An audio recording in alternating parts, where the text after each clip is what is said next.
Hi అండి, welcome back to special రుచులు. ఈరోజు వీడియోలో పుదీనా ఇంకా టొమాటో యూస్ చేస్తూ టేస్టీ చట్నీని ఎలా ప్రిపేర్ చేసుకోవాలో చూపించబోతున్నాను. ఈ చట్నీ రైస్లోకి టిఫిన్స్లోకి చాలా బాగుంటుంది. ఇక ఆలస్యం చేయకుండా ఎంతో టేస్టీగా ఉండే ఈ టొమాటో పుదీనా చట్నీ తయారు విధానం చూద్దాము. ముందుగా స్టవ్ మీద ప్యాన్ పెట్టుకొని అందులోకి 2 టేబుల్ స్పూన్ల వరకు పల్లీలను యాడ్ చేసుకోవాలి. పల్లీలను లో టు మీడియం ఫ్లేమ్లో కదుపుతూ చక్కగా వేయించుకోవాలి. పల్లీల నుంచి పొట్టి సపరేట్ అయిపోతుంది కదా, పల్లీలు చక్కగా వేగిపోయాయి. ఇప్పుడు వీటిని ఒక బౌల్లోకి ట్రాన్స్ఫర్ చేసుకోవాలి. ఇదే ప్యాన్లోకి 1 టేబుల్ స్పూన్ ధనియాలు, 1/2 టీ స్పూన్ జీలకర్ర, 1/8 టీ స్పూన్ మెంతులను కూడా యాడ్ చేసుకొని చక్కగా వేయించుకోవాలి.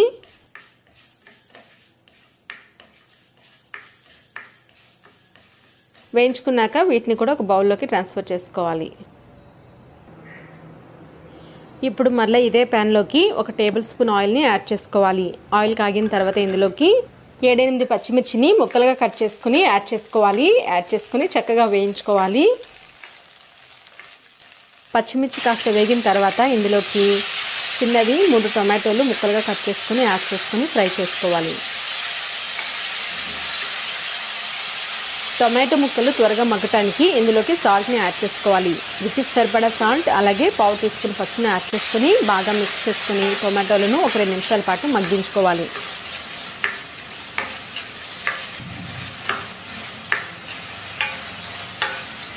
ఇప్పుడు ఇందులోకి ఒక పెద్ద పుదీనా కట్టను తీసుకుని దాన్ని 2-3 సార్లు శుభ్రంగా కడిగి ఆకులు తుంచుకొని ఇందులోకి యాడ్ చేసుకోవాలి. కేవలం ఆకులు మాత్రమే యాడ్ చేసుకోవాలి. అలాగే ఇందులోకి కొద్దిగా చింతపండును కూడా యాడ్ చేసుకోవాలి. యాడ్ చేసుకొని ఒకసారి బాగా మిక్స్ చేసుకోవాలి. మిక్స్ చేసుకున్నాక దీనిపైన మూత పెట్టి ఒక 5 నిమిషాల పాటు మీడియం ఫ్లేమ్లో కుక్ చేసుకోవాలి. 5 నిమిషాల తర్వాత మూత తీసి చూసినట్లయితే పుదీనా టొమాటో చక్కగా మగ్గిపోయాయి. ఇప్పుడు దీన్ని చల్లార్చుకోవాలి. మరొక ప్రక్కన దీనికోసం పోపును ప్రిపేర్ చేసుకోవాలి. స్టవ్ మీద కడాయి పెట్టుకొని అందులోకి 1 టేబుల్ స్పూన్ ఆయిల్ని యాడ్ చేసుకోవాలి.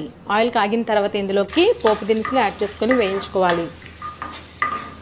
ఇప్పుడు ఇందులోకి 2 తుంచిన ఎండుమిర్చి, అలాగే 4-5 కచ్చాపచ్చాగా దంచిన వెల్లుల్లి, కొద్దిగా కరివేపాకు, చిటికెడంత ఇంగువను కూడా యాడ్ చేసుకుని తాలింపు అంతటిని కూడా చక్కగా వేయించుకోవాలి.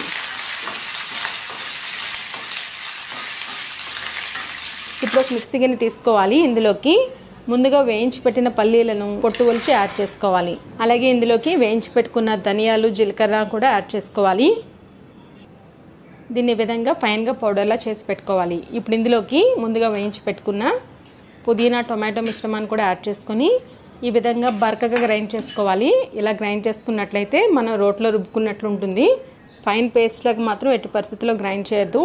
ఇలాగే కచ్చాపచ్చాగా గ్రైండ్ చేసి పెట్టుకోవాలి. ఇప్పుడు ఇందులోకి పోపుని యాడ్ చేసుకొని మొత్తం అంతా బాగా మిక్స్ చేసుకోవాలి.